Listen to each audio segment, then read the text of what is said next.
Welcome to my apiary.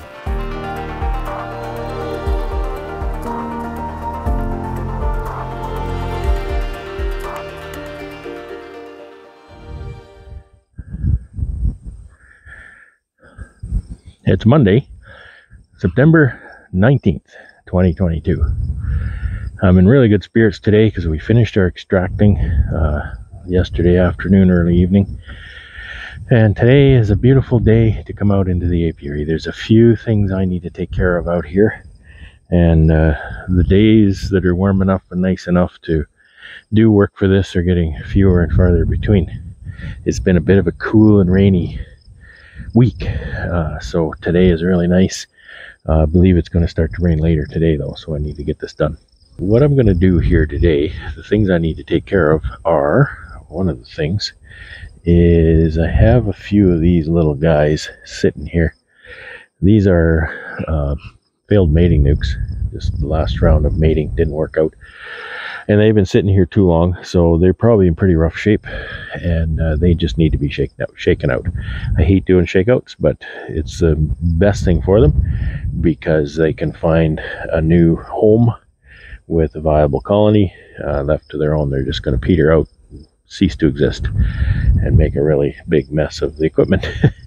So these three need to be shaken out. I'm going to do some assessments in the apiary. I think there are a few full colonies that need to be shaken out, and there's the swarm I can see still sitting up there, needs to be transferred into the box it's sitting on, so just so it's sitting down on the pallet. And there's 1, 2, 3, 4, I think 4 doubles that should be consolidated into one box. I don't usually winter doubles. I could make an exception for a couple if it came to that, but I'd like to get them into singles. It just fits my workflow a lot better. So here we go. I'll take these. I'm going to take these little singles, these little nukes over to the main apiary, and I'll just shake them out by the strong colonies, and they can join forces over there. So of course, the first job is to make very, very sure that they are queenless, which they've had this patty for weeks, and it's still here. So that's a pretty sure thing that they don't have anybody laying eggs in here. They've consumed a tiny bit of it. I'll have a look anyway.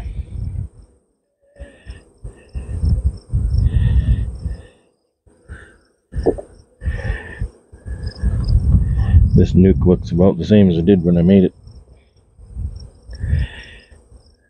So it's pollen. See, they're even queenless, they still forage.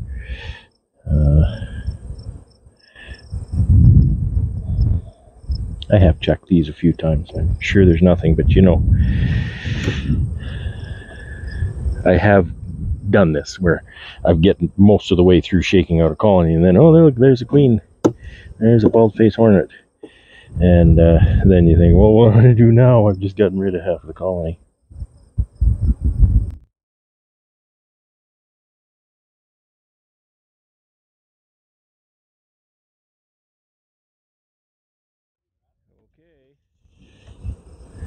So this is quite certainly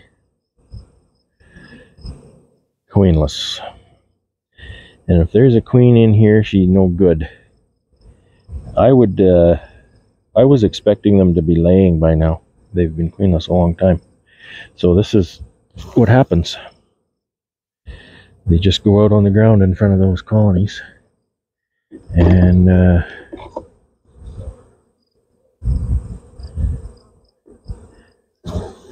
they'll find a place to live. These frames go back in storage.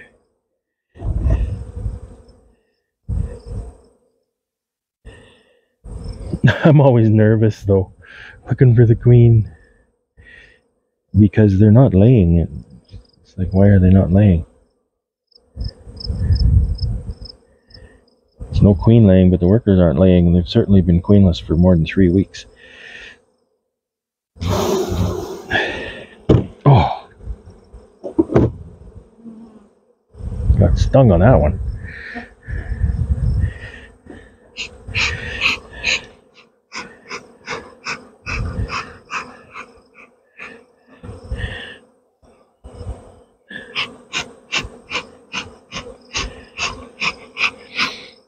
And see, also something that happens when you shake out something is really old, particularly if they're laying workers, is a lot of them don't even hit the ground because they're so old. They just fly away. A lot of those are old, but a lot of them are hitting the ground.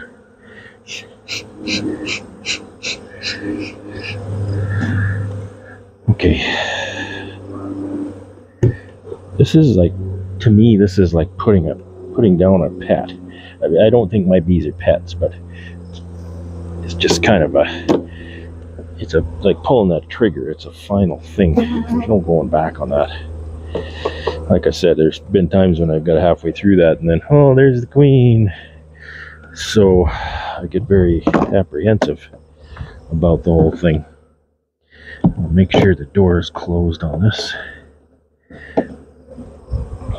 Put it over to the side.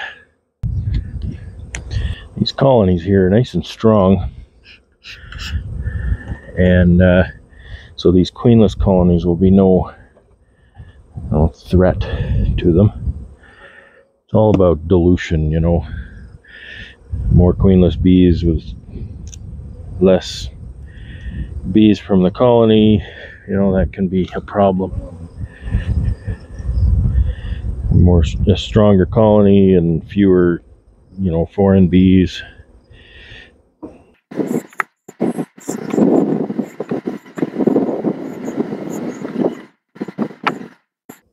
So this one has started to lay.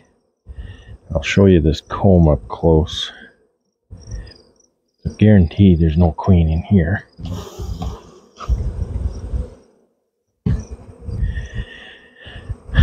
So you've seen healthy worker comb that it looks more like this. This is honey, but it has more flat cappings like this. When they start to lay drones, then they make these bullet shaped cells, and that is proof positive that that's a laying worker colony.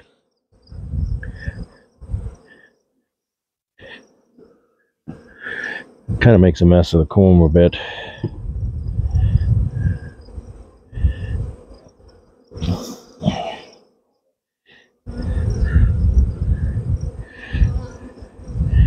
Often a lot of drones walking around,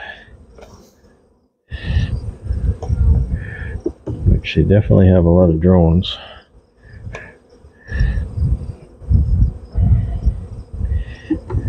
Just gonna shake this. It's got a lot of bees attached to it.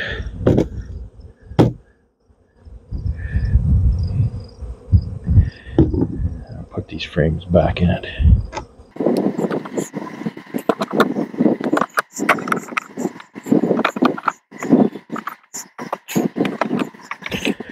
I'll just shake this one here too. There's not much in it. Not much, there's nothing in it. There's nothing at all in there. Just put these two patties here. Just so they go back with everything else. So I have 3 kinds of tasks to do still, and since it might rain, I have to prioritize which ones I do first. And those 3 tasks are the swarm, and I think that's highest priority because I don't want to winter this like this. It's just it is not part of my paradigm.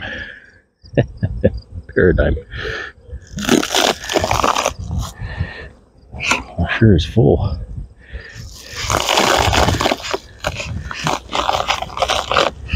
And chowed that patty down nicely.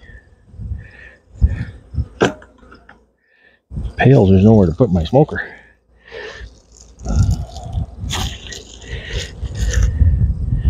Okay, so I'm gonna pick this up and put it over onto this box here, and then transfer.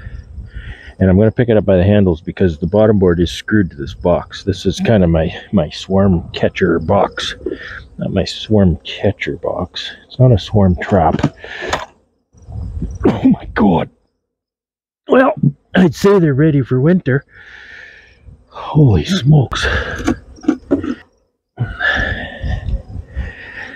And then transfer them over here. I bet you they'll be happy to get rid of that clean excluder on the entrance. Boy, they are really packed out.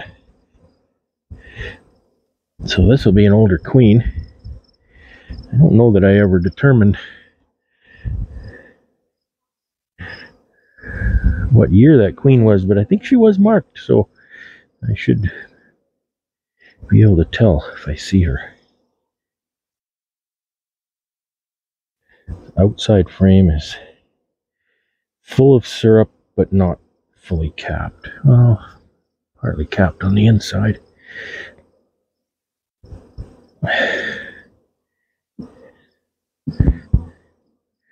Sometimes newer beekeepers get kind of anxious about, oh, what do I do? How do I, get this different boxes, and you just transfer them. And this is exactly how. This is a how to transfer to a different box. Get them where they need to be, to start with.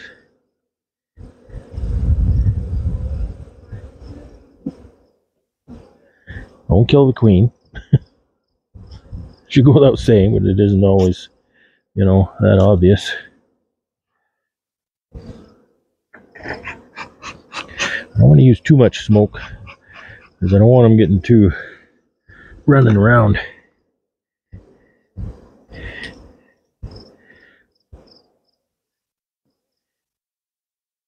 So the flying bees are kind of confused right now. Home doesn't look like the way it used to look. But they'll figure that out because home still smells the way it used to. And it's in very close proximity to where it was. So they'll be fine that way. You can transfer, usually you can reliably grab at least 2 frames or 3 at a time. However, these are very heavy because they've been fed up for winter. Now, there's a good little brood nest going on here. I don't know if you can see that brood. So there's sealed brood all throughout here, but then immediately adjacent is all syrup. That is exactly by design.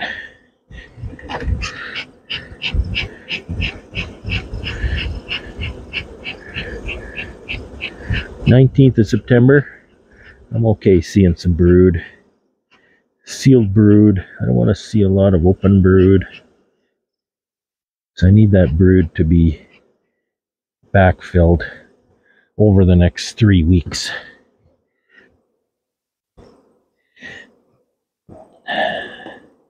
Just watching for the queen. I don't know if I'll see her.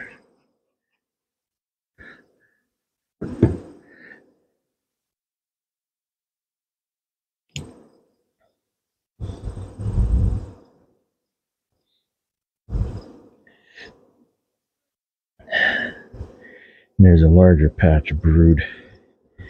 Here is all throughout here. Sealed brood. And a smaller patch of sealed brood right here.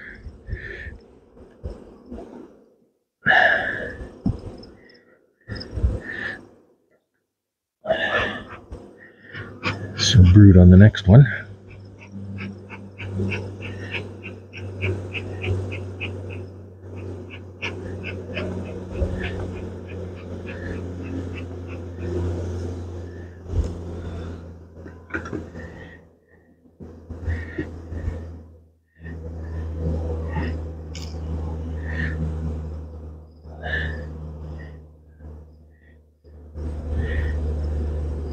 Just a smaller bit of sealed brood here, a little bit along the bottom and a smattering there. There's still some here, right along there.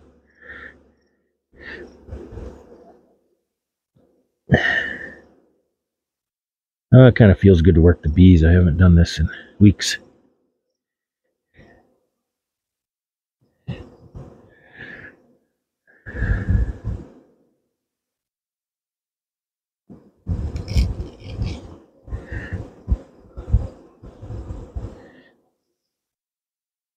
Oh, these are so heavy.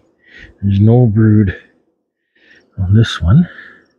There's my queen right here. She could use a repaint, but I'm not going to do that. She's white, so she's a 21. And there's a yellow jacket that's going to meet the end of her days. If I have anything to say about it. Okay, so the queen was on the outside of that one, so I still need to be really careful.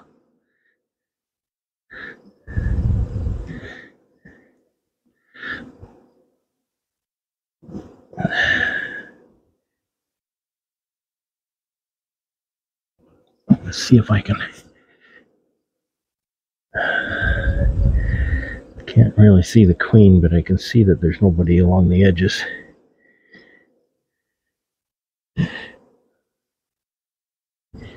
And all this is just syrup. So that queen is taking a little holiday. She's getting some time off from her job.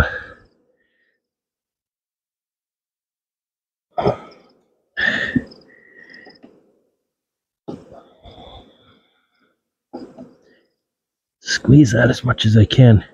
The last one's going to be tight with all the syrup.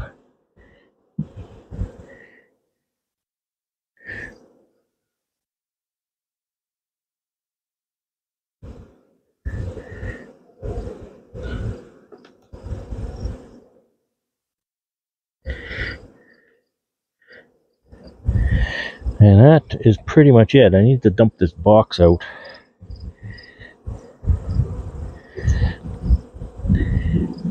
Because it's a box with a bottom, I need to get it up here and give it a whack.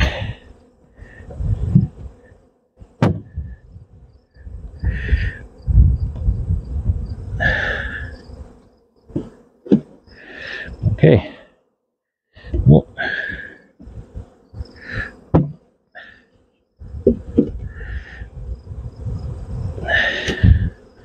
and that's the swarm transfer.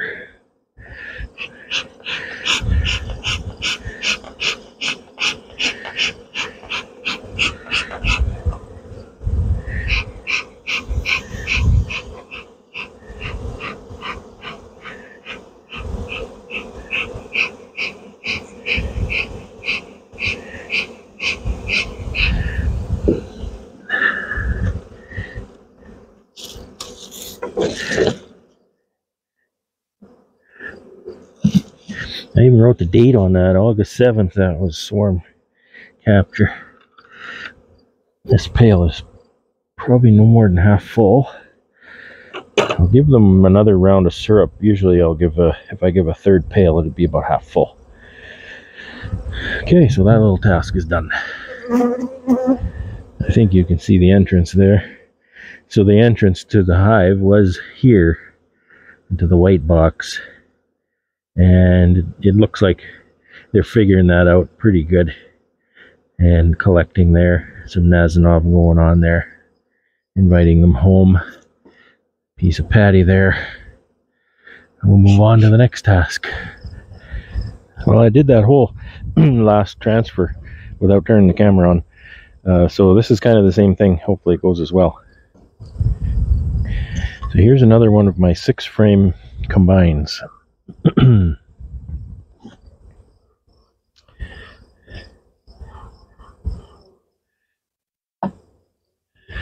That pail is all but empty.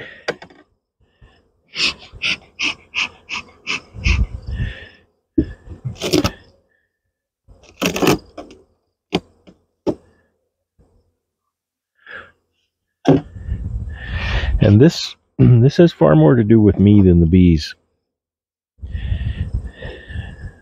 Recently I've been thinking about that, and if you consider a Venn diagram of two circles that overlap, okay, and on one side you have things the bees need. The bees need feed, the bees need a hive, the bees need comb, the bees need good nutrition, the bees need dead mites, you know, all those things the bees need. On the other side, you have things the beekeeper needs. A day off now and again, all that kind of stuff. But one of the things a beekeeper needs, particularly in my case, you need a workload you can handle. And it doesn't matter, my case or not, every beekeeper needs a workload you can handle, because if you have too much workload, then your bees aren't getting what they need. Okay. And so a person with manages 150 or more hives by himself, and is nearly 57 years old, and he's kind of old for his age too. You need a workload you can handle. So I need to be able to have efficiencies. I need to do things without wasting steps. I need to do things and again, in an efficient manner. So all of that stuff that I need to do, the way I need to do things, then intersects with what the bees need. And so that intersection in the center is where your management meets the needs of the bees. So this is one of those things. This is not going to hinder the bees at all, but this is for me. I want to winter this in a single. Okay, I don't want to winter it in a double. I'm not doing this for the bees. The bees will be happy either way.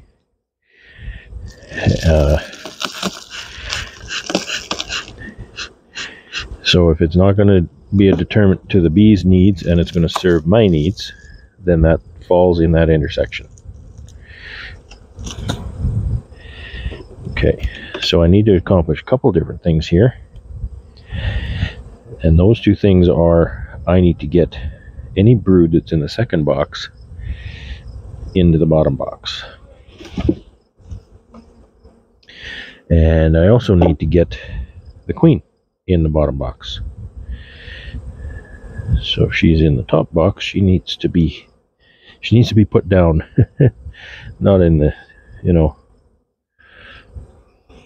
not in the horse with a broken leg kind of put down, just put it in the bottom box.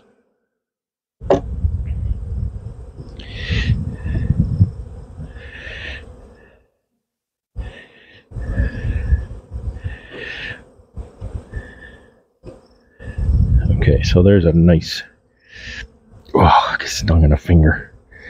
I could feel that bee there, and I tried to move her along, but she got me.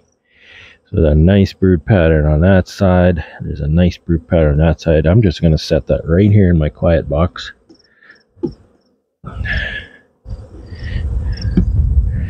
And I suspect this one may be similar. Yes, so nice brood pattern here. I mean, they're shrinking, but there's still a nice pattern of brood there. Can't waste the brood, so it's got to go in the bottom box.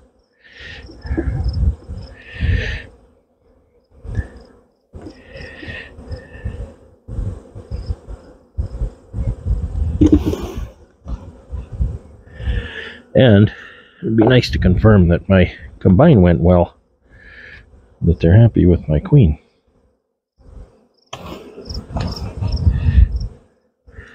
All right, get this off of here.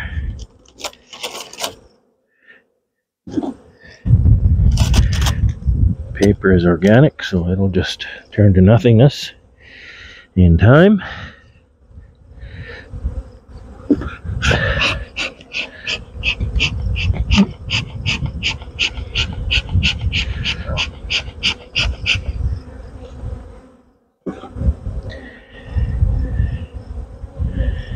The bees are getting kind of excited.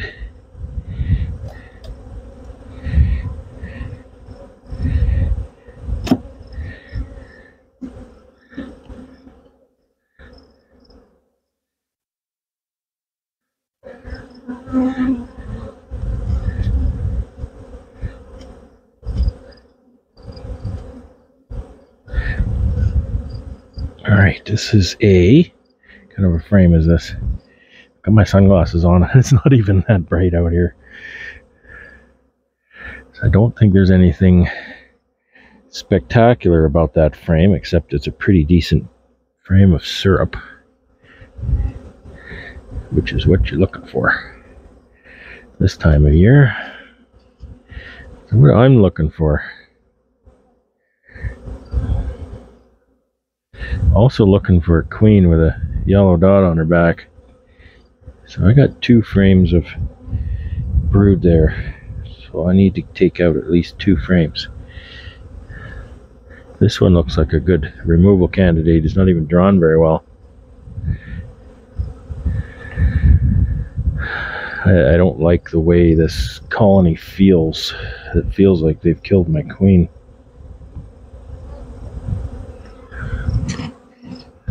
I didn't note the date. Should look back at my videos when I did this combine, because there's sealed brood. So the last egg was laid no more than, well, there's open brood here, so I just moved that date up from 21 days to like 8. There she is. She's on the next frame. That's a nice frame of brood here. My queen is right there. That's a nice frame of syrup. I'll put that frame there. She's safe. I can put these 2 in there. She's got a couple of nice frames of brood here.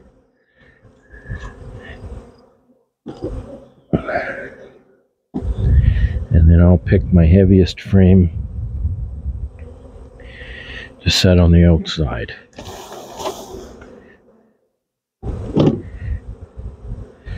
Don't sting me. Don't sting me. Oh, need some smoke. The sun has gone away and it's looking more and more like it might rain, and the bees know that. And I'm sitting here in t-shirt and shorts. Yeah. All kinds of fun. I just want to make sure, since there was open brood there, that if there's any open brood on these frames, that I put that in, because I only got room for 1 more frame, so I have to choose between these 2. There's a couple cells of sealed brood there, so I think I found my frame. It's kind of tight, but I know where the queen is.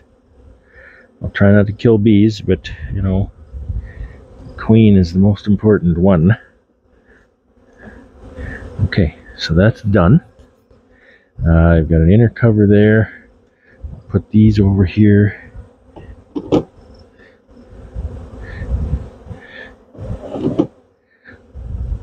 Those bees are getting a little wild.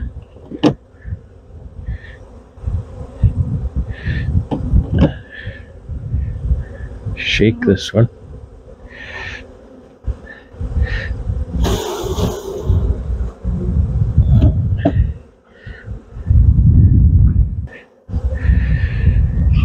Smoky smoke.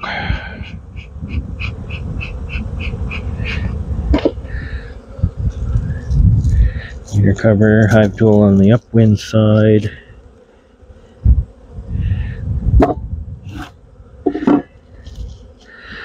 Pail. And I'll come and fill those pails as soon as I can.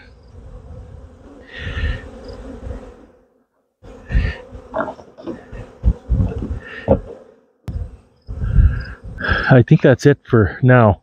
The third task that I wanted to do, and I still do, is seek and destroy. It goes along with the first task I did. There's certainly some queenless colonies out here, and I just need to determine what's what and shake out the ones that are queenless. So that'll be another day. I think the forecast looks good this week to have a little bit more warm weather, and I'm going to come back and do that. I didn't want to work too late today because, well, I thought maybe I'd take today off, but that didn't work out. Derek was coming. He was scheduled to come anyway, and so I thought, well, it's a good time for me to spend some time with him.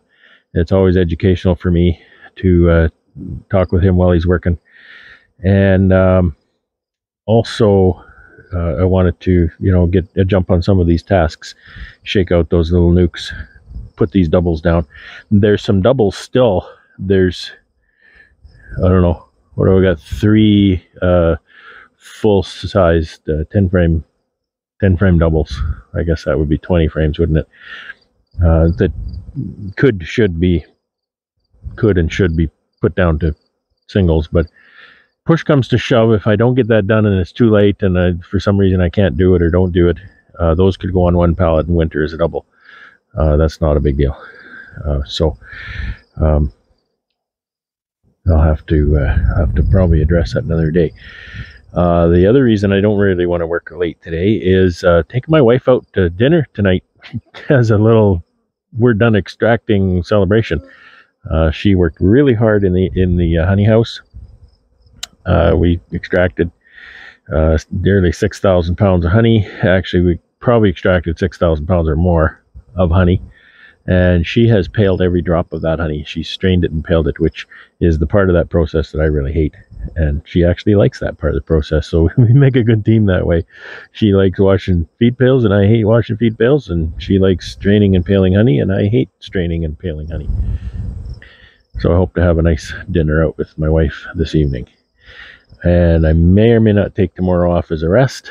I may cut some grass, which is a rest for me, because I love doing that. And get back to the apiary soon. Finish shaking down those doubles and going through what might be queenless. And again, not the end of the world. I hate to let a colony languish. I could leave these colonies in their boxes and let them expire over the winter. It's not really what I like to do, because I can shake those out in the apiary. They'll find another colony to live in, and they'll just hole up there until spring. Likely the bees themselves are likely die, but you know what I mean. They serve a purpose. They don't just get abandoned. But in the end, it's kind of the same thing. I've been feeding them anyway. I'm not insuring this year, so that's not a cost. So that's an optional thing at this point. And again, when I get busy as a one-man show, sometimes I get too busy to do all of the right steps, and that's not going to make a big impact on the bees if I don't get around to doing that. So that's today, and I'll wrap this up, and I'll say have a great day and have fun.